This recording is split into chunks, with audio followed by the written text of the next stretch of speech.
Respect the staff as the staff will respect you. Now, are you ready for a good show? I can't hear you. Are you ready?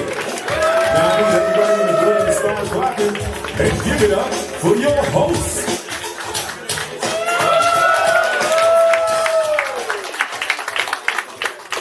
Hey, how are you? How you doing? Thanks for coming. Thanks for coming. Get your order in. How you doing? How you doing? Hi. How you doing? You guys doing okay? Everybody doing all right? What a gorgeous day outside, right? Whoa. You know, yesterday was Yom Kippur, the big Jewish fast. Whoa. I thought that day was so long. I was just like, you know, at one point I really thought that it would just never happen that the Nationals would actually go through to the postseason. Whoa! Thank you very much for coming to the DC Comedy Loft, supporting live comedy. We've got great shows all the time. Go to dccomedy.com and check us out. Tonight we've got the Sklar Brothers as our headliner. Whoa, yeah, I'm excited. Clap it up for your bartenders and your wait staff. Come on. Now, please, you gotta tip them. You really do. And I promise you that if you tip them, your food will taste so much better. And rumor has it that if you tip them before they deliver the food, it'll taste even better. So I'm Mark Palchik, and I live in Washington, D.C., and I love it. Except, you know, it is really getting too expensive, right, sir? I mean, you would not believe what it costs these days to buy a politician. And they're just not worth it. DC's got a politician that tweeted, "The Jews control the weather." The Jews, really? Come on. If we really had that superpower, right, we just keep Manhattan warm. And besides which, we haven't been able to do that since we left Egypt the first time. So I did not grow up in D.C. I grew up in Akron, Ohio. Oh, you've never been to Akron. There is nothing to do in Akron, Ohio. Well, except for going to evangelical churches to be saved. And I went. Oh, yes, I did. I got to see the Reverend Rex Humbard preach at the cathedral tomorrow. And he was amazing. He was so charismatic. He was so powerful. You've heard him, right? He had the power to take away all of my sins. He had the power to take away all of my illnesses. He had the power to take all major credit cards. But not American Express. And boy, howdy, I wanted that power. Oh, yes, I did. So I went to my career counselor and I said, "Rabbi, they got it. I want to be an evangelical preacher." And that's when I found out they don't let Jews do that. So growing up Jewish in the 60s, I learned to follow the golden rules. Golden rule number 1, do unto others as you would have others do unto you. Golden rule number 2, he who has the gold is probably a Republican or a super PAC. And golden rule number 3, never, ever put Cheese Whiz on your ham sandwich. Oh, to be honest, once you go over to the ham side, the cheese just don't matter no more. My parents were actually very progressive when I was growing up. They let me date whoever I wanted, just so long as she was Jewish. Which really wasn't a problem because the non-Jewish girls wouldn't talk to me. Oh, all right, the Jewish girls wouldn't talk to me either. But let's be perfectly honest, I wasn't interested in talking. It was tough growing up a nerd in the 60s. First of all, dating was obviously out. We had no personal computers, which means no video games. Can you imagine no video games? Yeah, it was what we had to actually play sports. And so I got really, really good at baseball, card collecting. And I was Firestone High School's, I was a boxer. And I was Firestone High School's #1 punching bag. Well, yeah, and in fact, I got jumped by a skinhead that wanted to see my horns and tail. What an idiot. I got rid of those when I was circumcised. But, yeah. But you know what the toughest thing about being Jewish in the 60s was? Being Jewish in the 60s. We had no Christmas tree, so we got no presents. We had no Easter bunny, so we got no candy. We had no foreskin, so we got no... Oh, never mind. Hey, you know, I've been with the same woman for 50 years. Yeah. She is a saint. I, on the other hand, clueless. Until I started doing stand-up, I really thought that dating apps was short for dating appetizers. You know, the things before dating dinners. I thought that Tinder was how people like their meat. On the subway, I'm so old that pregnant women give me their seat. But I got a great pickup line. Help, I've fallen and I can't get up. And I really, truly believed that hooking up meant having a meal. Boy, did I find out I was wrong when I asked my secretary if she wanted to hook up for dinner. That was not a pleasant HR conversation. Not even a little bit. But I can be hip. For my wife's birthday, I went up the street to Adam and Eve and I bought her a vibrator. Yeah, she loves it. She uses that thing every evening. It's Finally, I couldn't take it any longer. I burst and I said, babe, save some for me. And she goes, but Mark, it feels so very, very good on my neck. Hey, look, I know I got gray hair, but I have no problem getting older. I mean, it is so much better than actually being a ghost.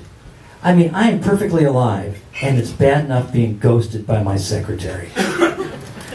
But what I do mind is being disrespected because of how old I am. And, like, for instance, those clubs down the street, you know the ones that got the great big sign up that say, rated P for pretentious. No one admitted over the age of 60 unless accompanied by an influencer. Can you tell me what the hell an influencer is?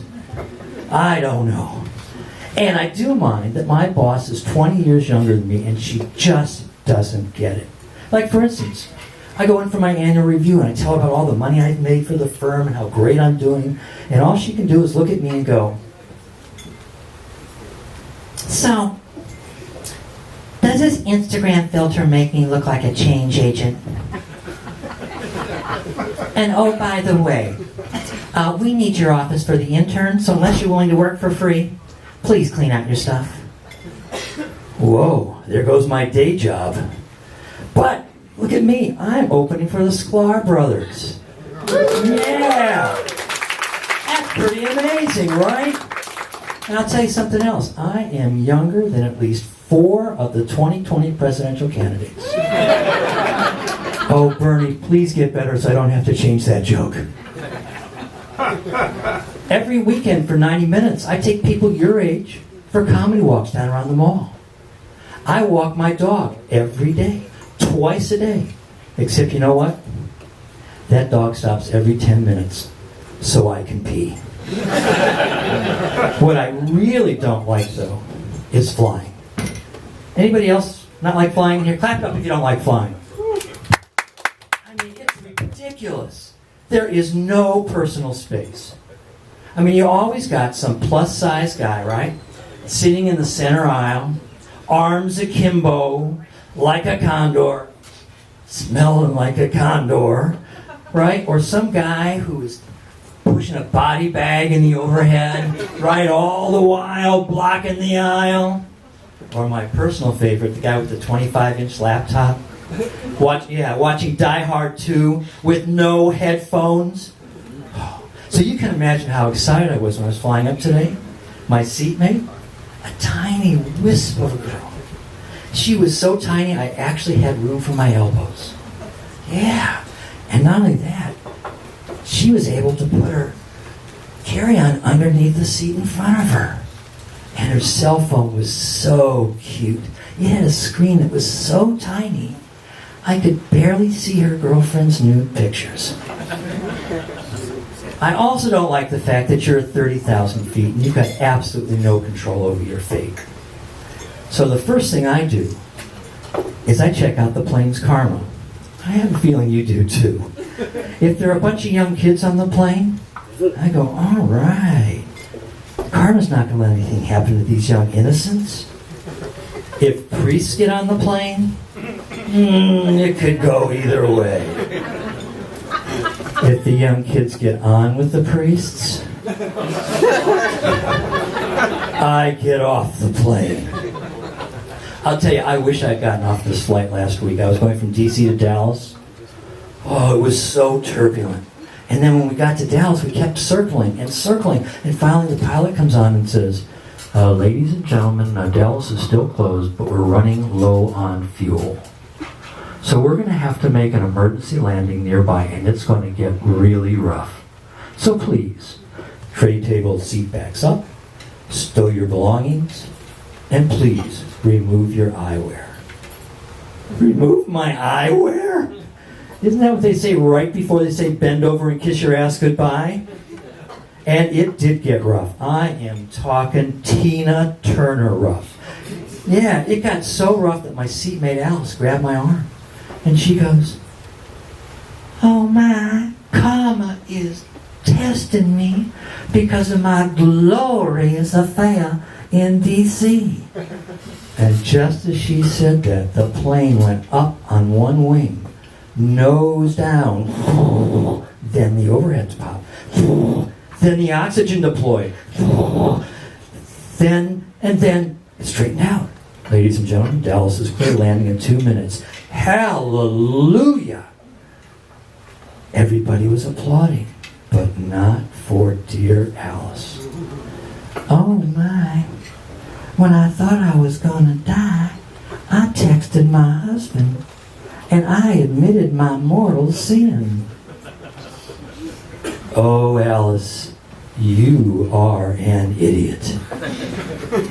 Don't you know that what happens in D.C. fucks the rest of the country? I do believe that our good friend Alice is going to need herself a lawyer. Oh, I know what you're thinking. Hey, lawyers are not so bad. They can be very useful as sleep aids. If you don't believe me, ask them what they do all day. If you're not asleep in 10 minutes, you're not listening. And I also realize that people like calling lawyers just about as much as they like calling undertakers. But if grandma's died, you gotta call the undertaker, right? And you really ought to call the lawyer if you're the one that shot grandma. Hey, look, all I'm trying to say is that it would be so much better if people just called lawyers before they did stupid things. You know, you got to treat lawyers like condoms. Yeah, because it is best to use them before you get fucked. So I am Mark Palchik. We have a phenomenal show for you today. Up next, we have really a very funny guy. I've been talking to him, and I couldn't sit down. He was so funny. Our feature act is Nate Abishire. He's been on season 8 of Last Comic Standing. Let's really hear it for Nate